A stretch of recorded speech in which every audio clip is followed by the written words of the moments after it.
উপদেষ্টা আসিফের সাথে সংশ্লিষ্ট সকল দফতরের অন্যায় দুর্নীতি খুঁজতে দুদকের প্রতি আহ্বান জানিয়েছেন বিএনপি নেতা ইশরাক হোসেন। ইশরাক হোসেনকে মেয়র হিসেবে দ্রুত শপথ পাঠ ও সিটি কর্পোরেশনের দায়িত্ব বুঝিয়ে দেওয়ার দাবিতে এবং উপদেষ্টা আসিফ মাহমুদের পদত্যাগের দাবিতে বুধবার নগর ভবনের সামনে বিক্ষোভ করেন ইশরাক সমর্থকরা।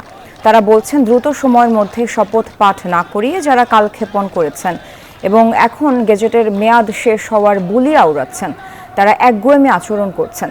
দাবি আদায় না হওয়া পর্যন্ত আন্দোলন চালানোর হুঁশিয়ারি দেন তারা। পরে দক্ষিণ সিটি কর্পোরেশনের মশক নিধন কার্যক্রম উদ্বোধন করেন ইশরাক হোসেন। ডক্টর ইউনূস সাহেবের আমি আশুদৃষ্টি কামনা করি। উনি আজকে যদি এই নগর ভবনের এই উদ্বোধক পরিস্থিতি নিয়ে যদি হস্তক্ষেপ করেন, আশা করি যে অনতিবিলম্বে এই সমস্যার সমাধান হয়ে যাবে।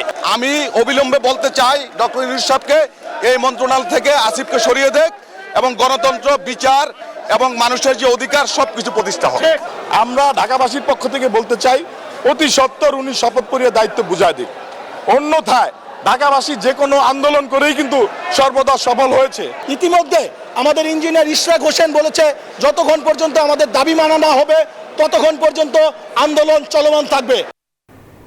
বান্ডেল থাকলে প্রতি সেনমানিতে টাকা বাঁচবে।